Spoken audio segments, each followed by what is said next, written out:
મુખ્યત્વે રાજ્ય સરકાર દ્વારા જ્યારે અસામાજિક તત્વો ઉપર કડક પગલાં લેવાની જે સૂચનાઓ આપેલી છે તે અનુસંધાને જિલ્લાની અંદર વિવિધ પ્રકારના કાર્યો શરૂ કરવામાં આવ્યા છે, જેમાં હથિયારબંધીના જાહેરનામાનો કડકાઈથી અમલ, ડ્રિંક એન્ડ ડ્રાઈવ કરતા ઇસમો ઉપર પણ કાર્યવાહી અને સાથોસાથ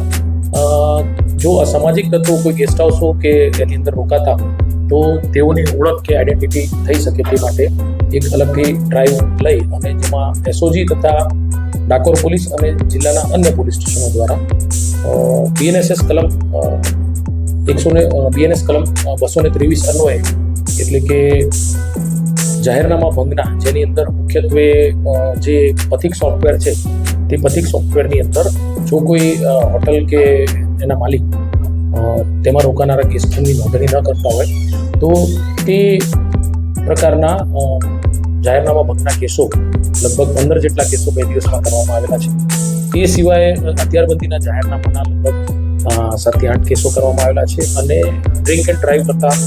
ઇસમો પર પણ પોલીસે સખ્તાઈ વાપરી અને 185 મુજબના કેસો કરવામાં આવ્યા છે.